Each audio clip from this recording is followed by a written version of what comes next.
Madame la secrétaire d'État, il était écrit que nous allions nous retrouver concernant cette question de la station polaire, d'une part parce qu'en commission en décembre, vous n'aviez pas répondu à l'ensemble des questions qui vous étaient posées, et d'autre part qu'il apparaît que dans ce dossier, des irrégularités, voire des illégalités interviennent suite à l'intervention du Conseil d'État. Ces irrégularités seraient même des légions d'Esquimaux.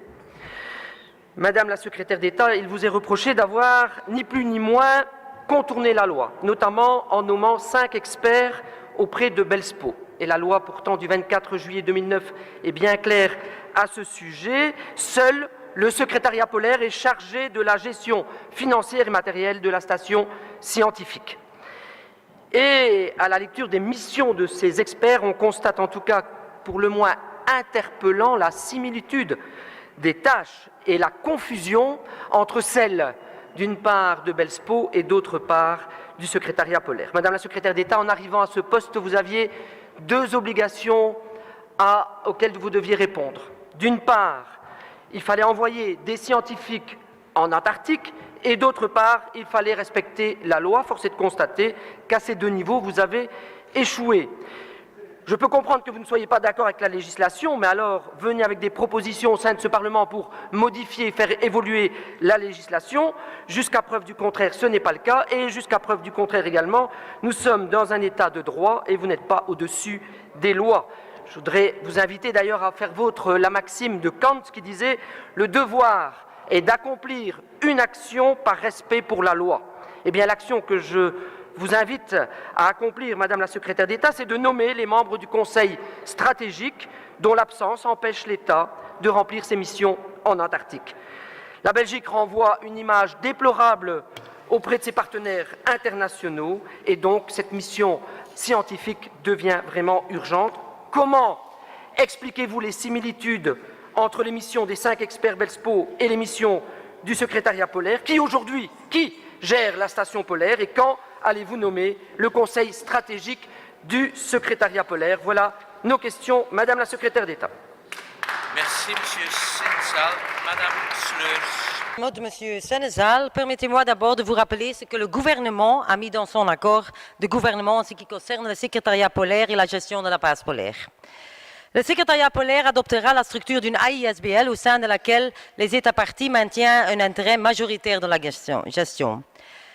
La gestion de la base polaire, dont l'État belge est propriétaire pour 999 millièmes et dont la Fondation polaire internationale a gardé 1 millième symbolique, est devenue très compliquée et ne fonctionne plus de manière productive et efficace.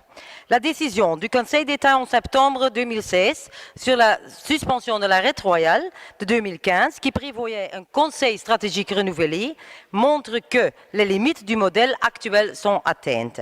Le renouvellement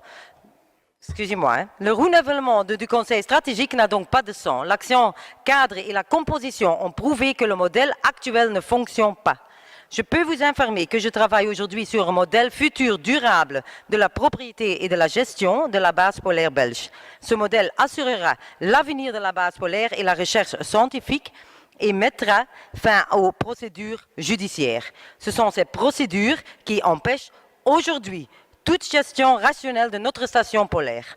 Par moyen d'un projet de loi, une ASBL sera fondée.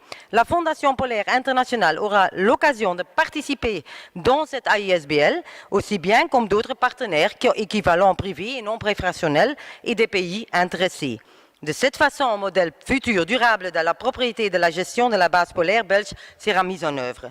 Autant qu'on n'a pas ce modèle en place, l'État belge n'est pas en mesure d'organiser cette saison antarctique une mission scientifique. Une mission d'inspection sera néanmoins organisée cette saison. Pendant sa dernière réunion, le RCTA-ATCM, la réunion consultative du traité sur l'Antarctique, a pris la décision d'organiser une mission d'inspection concernant la piste d'atterrissage à Romneux, tout près de la station polaire Princesse Elisabeth. Et cette mission est le résultat d'une grande préoccupation des activités commerciales et touristiques, et cela sans autorisation et sans analyse de l'impact environnemental. Beaucoup voient dans ce cas un précédent inquiétant. Je vous remercie. Merci, Monsieur le Président. Merci, Madame la secrétaire d'État, pour vos réponses. vous pouvez évidemment nous raconter tout ce qu'il vous plaît, mais votre modèle du futur durable, comme vous le présentez ou vous le souhaitez, n'est toujours pas validé. Les procédures, quoi que vous dites, empêchent le fonctionnement de la station polaire. Mais c'est vous qui êtes l'instigatrice de ces procédures pour le non-respect de la législation. Vos décisions vont à l'encontre de l'intérêt scientifique et nous ne pouvons que le déplorer. Madame la secrétaire d'État, ne soyez pas, s'il vous plaît, la nourricière de conflits superfétatoires. Œuvrez positivement pour l'intérêt scientifique de notre pays. C'est tout ce que nous vous demandons. L'incident est clos. Merci.